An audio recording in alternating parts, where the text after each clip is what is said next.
Okey, Assalamualaikum. Hari ini kita akan teruskan lagi kepada bab 6, iaitu struktur pasaran.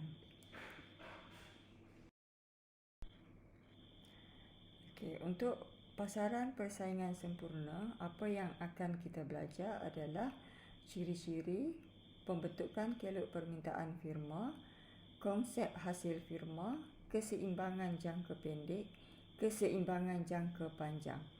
Okey, jadi video sebelum ni kita dah tengok berkenaan dengan ciri-ciri. Jadi untuk kali ini kita akan tengok kepada pembentukan kelok permintaan firma dan konsep hasil firma. Okey, firma di pasaran persaingan sempurna. Okey, kita tahu bahawa di pasaran persaingan sempurna mempunyai firma persaingan sempurna dan juga industri ataupun pasaran persaingan sempurna. Okey, dan harga di pasaran persaingan sempurna adalah ditentukan oleh interaksi antara permintaan dan penawaran barang tersebut di pasaran. Okey, jadi harga yang ditentukan di pasaran akan diterima oleh setiap firma dalam industri berkenaan. Sebab kita tahu bahawa firma PPS adalah penerima harga berdasarkan ciri-ciri yang telah kita belajar di video sebelum ini. Okay.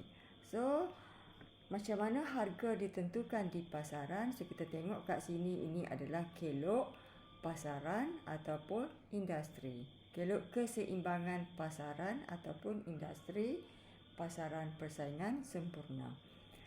Dan ini adalah harga dalam sebutan RM dan juga output ataupun kuantiti keluaran dalam sebutan unit. Okey. Interaksi antara permintaan yang keloknya adalah mencerun ke bawah dari kiri ke kanan yang menunjukkan hubungan songsang antara harga dengan kuantiti, dan kelok penawaran yang mencerun ke atas dari kiri ke kanan yang menunjukkan hubungan positif antara harga dengan kuantiti akan mewujudkan keseimbangan pada titik E apabila penawaran sama dengan permintaan. Harga yang ditentukan adalah P dan kuantiti keseimbangan adalah Q. Okey, jadi untuk firma di pasaran persaingan sempurna yang merupakan penerima harga akan menerima harga P yang telah ditetapkan di pasaran. Dan firma boleh menjual seberapa banyak keluaran yang diingini pada tingkat harga P. Okey, jadi adakah harga P ini boleh meningkat ataupun berkurang? Jawapannya adalah boleh jika berlakunya perubahan permintaan pengguna ataupun perubahan dalam penawaran pengeluar. Okey, contoh, katalah pengguna meningkatkan permintaan ataupun permintaan pengguna bertambah, maka kelok permintaan akan beralih ke kanan daripada D ke D1. Wujudkan keseimbangan baru di E1 apabila penawaran bersilang dengan permintaan D1. Harga keseimbangan akan meningkat ke P1 dan kuantiti keseimbangan akan meningkat ke Q1. Okey, firma PPS akan menerima harga yang telah ditetapkan di pasaran, iaitu P1, dan firma boleh menjual seberapa banyak kuantiti yang diingini berdasarkan harga P1. Okey, bentuknya adalah anjal sempurna. D1 ini adalah anjal sempurna. Sebagaimana yang kita telah belajar dalam bab keanjalan, bentuk yang anjal sempurna ini menunjukkan bahawa jika harga yang dijual adalah lebih tinggi daripada P1 untuk kelok D1 ini, permintaan akan menjadi kosong. Okey, jadi firma tidak boleh jual harga yang lebih tinggi daripada P1. Sebab pengguna tidak akan beli harga yang lebih tinggi daripada harga tersebut. Okey. So jika pengguna mengurangkan permintaan, so kelok permintaan akan beralih ke kiri, ke D2. So kita tengok apa jadi kepada harga. Harga akan jatuh kepada P2 dan kuantiti akan berkurang kepada Q2. Firma PPS akan terima harga P2 dan ia boleh menjual seberapa banyak yang diingini pada tingkat harga P2. Firma akan jual seberapa banyak yang diingini sehinggalah firma memaksimumkan keuntungan. Okey, untuk konsep hasil firma, apa yang kita telah belajar iaitu untuk dapatkan hasil ataupun jumlah hasil, harga kita darab dengan kuantiti. TR sama dengan P darab dengan Q. Okey, so harga 40 darab kosong kita dapat kosong. Lepas tu 40 darab 1 kita dapat 40. 40 darab 2 kita dapat 80. 40 darab 3 dapat 120 dan seterusnya. Okey. So harga darab dengan kuantiti. Untuk hasil sud, formulanya adalah MR sama dengan perubahan TR kita bahagikan dengan Q. Perubahan Q. Okey, jadi untuk untuk jumlah keluaran kosong. Untuk jumlah keluaran kosong, so hasil sud kita dash. Okey, apabila keluaran bertambah daripada kosong kepada 1, so untuk cari hasil sud 40 tolak kosong kita bahagikan dengan 1 tolak kosong kita dapat 40. Okey, bila keluaran bertambah daripada 1 kepada 2, so untuk dapatkan hasil sud MR 80 tolak 40 bahagikan dengan 2 tolak 1 kita dapat 40. Okey, dan seterusnya 120 tolak 80 bahagikan dengan 3 tolak 2 kita dapat 40.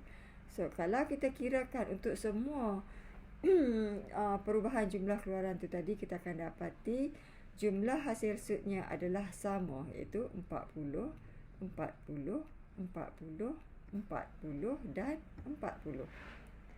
Okey, seterusnya kita tengok pula kepada hasil purata. Macam mana nak cari hasil purata? AR sama dengan TR kita bahagikan dengan Q. Okey, so sama yang atas dash. Lepas tu 40 bagi 1 kita dapat 40. 40 bahagi 2 kita dapat 40. 80 bagi 2 kita dapat 40. 120 bahagi 3 kita dapat 40 dan seterusnya. So semua kita akan dapat 40 bila kita bahagikan.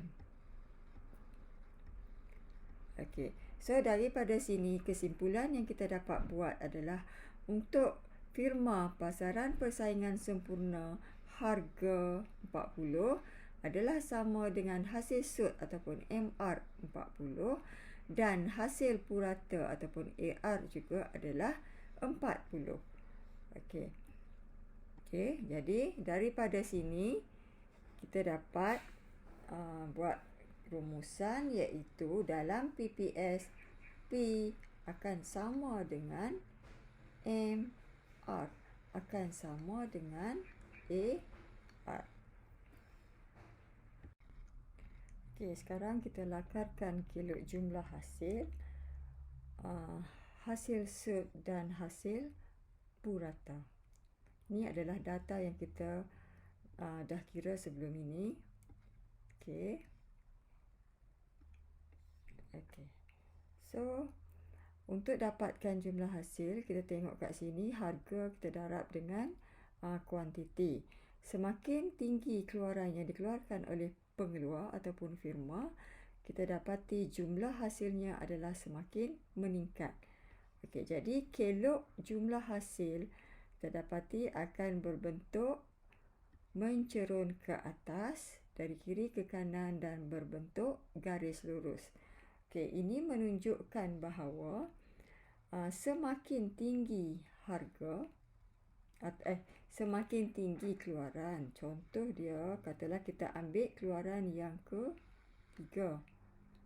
So, jumlah hasilnya adalah 120. Okey, bila pengeluar ataupun firma tambahkan keluaran, contohnya kepada 6 unit keluaran. So, kita dapati jumlah hasil akan meningkat kepada 240.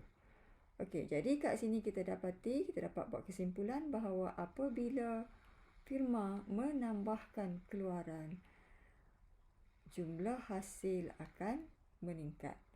Dan sebaliknya, jika keluaran dikurangkan, jumlah hasil akan jatuh.